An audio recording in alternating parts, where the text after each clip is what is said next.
Guys that didn't practice, Jalen Rose didn't participate today. Xavier did a little bit of the teamwork, but that was it. And then everybody else worked. Look forward to the challenge of playing the Eagles. We know they're a good football team, and we look forward to bringing them in to Arrowhead Stadium here. So with that, time's yours. Is there any chance that Xavier could play on Sunday? I'd probably tell you it's slim, but there's still a chance, yeah. The initial look at the injury seemed pretty grim. Safe to say the training camp, the training staff was pleasantly surprised at what they were able to find coming out of it. On what now? With Worthy, just coming out, it's a better outlook for him than maybe anticipated. Yeah, no, he's doing very well. Yeah, he's doing very well. So positive, all the stuff's positive. Yeah. Coach, there were a couple of moments talking about the emotion of the game that there was some emotion between the teammates. I know Kelce and Juwan looked like had some little words, and Drew and Chris. In a game, is a situation like that, is it sometimes to be expected? I mean, are there moments where you're okay with that? It's an emotional game, so that's all part of it. And guys are as much they pull for each other, they get after each other. I mean, that's all part of it. So when guys do good, they jump around and tell them how good they did. So it's all part of it. Time and a place for everything. So Brett liked him, and then I had mentioned before, I think that Bill Belichick called me and talked to me about him. Thought he was a good football player, and so Brett was bringing him in, and Bill kind of said, "Hey, this guy's really got great potential." Xavier Worthy. So those two won't practice today. Both are doing better. They're working on it and making progress, but not ready to go today for sure. Look forward to the challenge of playing the Eagles. Good football team, obviously, and they know us, we know them, and it should be a heck of a game. So with that, time's yours. Is surgery under consideration for Xavier? No, not right now. What about short-term injured reserve for Worthy? No, I mean he's just rehabbing here. There's still some optimism that maybe Jalen Rose might be available this week, or? Yeah, probably not, but be a stretch. How did you feel like the receiver group in general responded, especially Taekwon, with having to step into a bigger role? Yeah, I thought all the guys did a good job. They kept us in the game there. So I thought they did well catching the ball a few yards after the catch, and Juju included in that bunch. Hollywood had a big day, so it was good to get him back in the swing. Andy, obviously, since it's a new season, does the Super Bowl hold any strategic benefit at all in terms of what you study and tendencies and such for this time around? Well, I think we know them and they know us. There are going to be wrinkles in there, both teams, but pretty familiar with each other. They have a lot of guys coming back. We have a lot of guys coming back, so you have that part of it. I wanted to ask you about the field goal fire drill at the end of the first half, and we'll talk to Dave about it tomorrow too. What were the things that had to go right for that to happen? Yeah, normally you say it's about 20 seconds that you need. So in camp we normally work it right in that area, and we work on it. The thing that gets underlooked, like I mentioned after the game, was Noah exploding back with the football. So that was saving seconds there, which were important in that situation. And that part won't be talked about. Obviously the kick and the hold and the snap and all that, getting guys off the field and guys on the field. But Noah getting that ball back kind of made the whole thing work. And then Dave was on top of it on the sideline. He and Porter were working the sideline, getting ready for it. For post game, you said that the team was flat. They didn't really have much energy. Now that you've been away from it for a few days, you put your finger on why that was? Yeah, there are no excuses for any of us on what took place. So we've got to do better. Energy is one of the things for sure. So, Coach, on that front, that play when you pull that off, the scramble drill for the field goal. That's an emotional play. Guys know they really executed something. You can't do that unless it's at the end of a half or end of a game, right? So it's tough to carry that momentum forward. But did you feel like you had the emotion coming off that play, being able to execute that so well, and then maybe it's kind of a drain to have it all go out while you sit in halftime?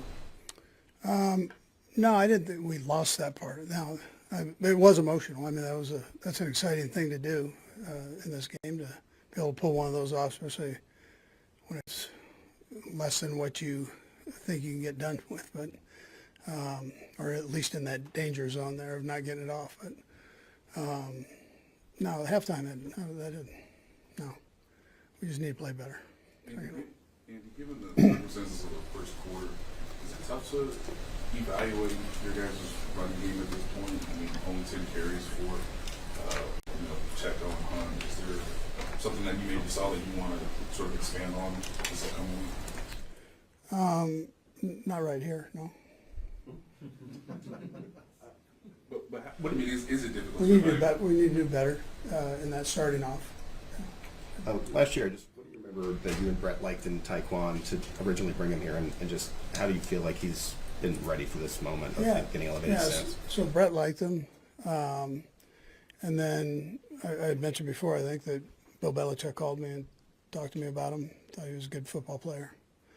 And so Brett was bringing him in, and Bill kind of said, hey, this guy's really got great potential. So, What do you think has led to maybe that chemistry with Pat with the downfield passing, if they were able to convert one of the three the other night? yeah. Well, he's fast. And he's a big target, so he runs good routes.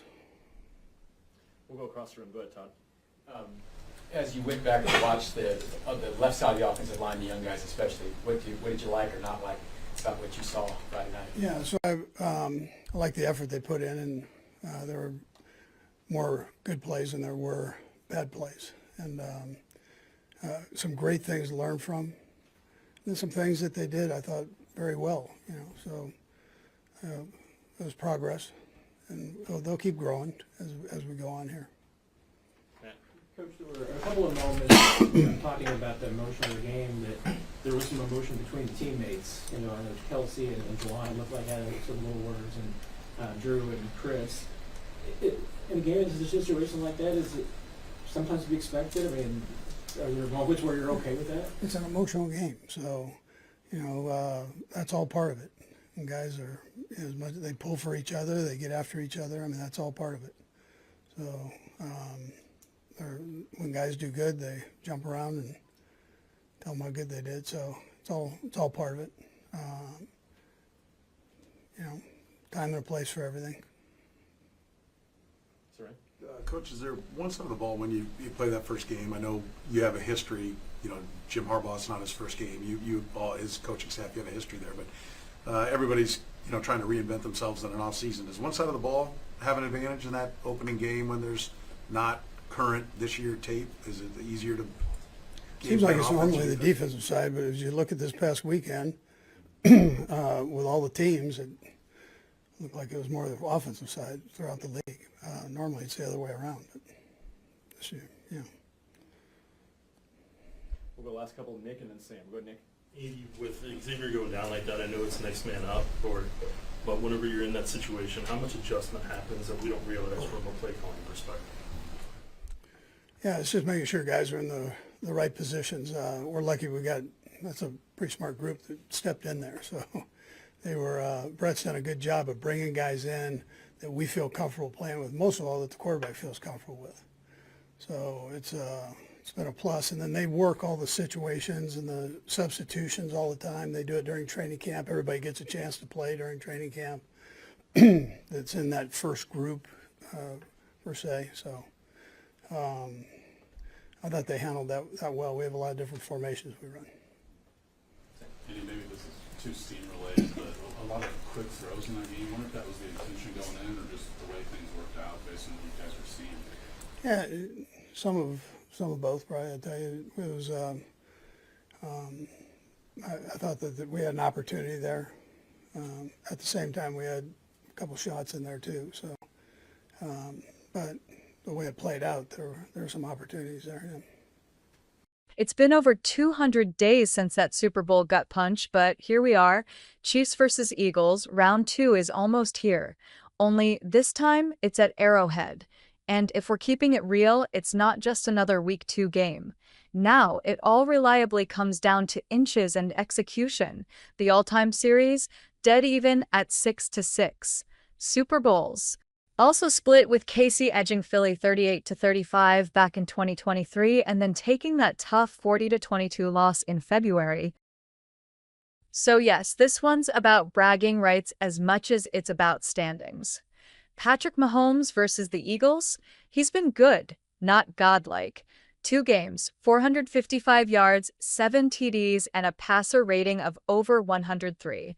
Respectable, but Philly's defense has made him work. Those 6 sacks in Super Bowl 59 still sting. And Travis Kelce. The veteran has 29 receptions for 290 yards and 3 TDs in 5 games. Productive, sure, but not the usual takeover mode we're used to seeing. But heading into Week 2, of course, the expectations for the Chiefs to take a lead are palpable, and so is an elite performance from Mahomes and his go-to guy, Kelce. The real concern, though? Andy Reid's got bigger headaches to solve, the same ones that cost the Chiefs their season opener against the Chargers in Brazil. 3 big concerns, to be exact. And that's exactly where the conversation of whether the Chiefs could take the lead or not starts. In Week 1, the Chargers' offensive line against the Chiefs wasn't supposed to be that good. We're talking about an O-line without Rashawn Slater. But the biggest problem for the Chiefs turned out to be the pass rush. The defensive line couldn't get pressure with just 4 men, which gave Justin Herbert way too much time to spend in the pocket and pick apart the secondary. KC ended up with 3 sacks, which looks okay on the box score. But pressure rate and sustained disruption tell a different story. The analysts noted that the Chiefs were not consistently generating pressure and were caught off guard by the Chargers' game plan. Shout out to Joe Alt protecting Herbert's blind side. The result? He finished with 25-34 for 318 yards and 3 TDs. The quarterback also complemented the run game as he rushed for 32 yards on 7 carries. Now think about the Eagles' O-line. Undoubtedly, it's one of the best in the league. The thing is, the Eagles' offense is kind of like the Chargers. Think of run heavy with explosive deep shots with an updated version. That's Philly. And at the center of it, it's the reigning Super Bowl MVP, Jalen Hurts. The quarterback throws more deep go balls compared to Herbert's over-the-middle style. Even against the Cowboys, he threw for 19 of 23 for 152 yards. But the real damage came from the ground. Hurts led the rushing game with 62 yards on 14 carries. The Chiefs are hosting the Eagles at Arrowhead. Unlike Brazil, it should give the defense some extra juice. Plus, Chris Jones wasn't up to the mark in the season opener, but he never had back-to-back bad games, so we can bet he's coming in hot this week. But it's just the only concern we talked about. There are a few more left. While we expect an improved pass rush against the Eagles, but the pass rush alone probably won't be enough to beat Philly's offensive line. Nobody dominates them. The writing is on the wall. Steve Spagnuolo will need to blitz to create more pressure on Hurts, but it won't come with a sacrifice. Blitzing has its own benefits and drawbacks. It will eventually leave the secondary in man-to-man coverage. Take the Chiefs versus Chargers, for instance. Blitzing helped the defense get stops, but it also gave up some big plays because the Chiefs' secondary, Shamari Connor, Christian Fulton, and the safeties got exposed one-on-one. Now take that and apply it to the Eagles. Instead of Chargers wideouts, we're talking about A.J. Brown and Devonta Smith, 2 of the best in the league at beating man coverage. And Hurts is one of the best deep ball throwers. If the blitz doesn't get home quickly, it's bombs away.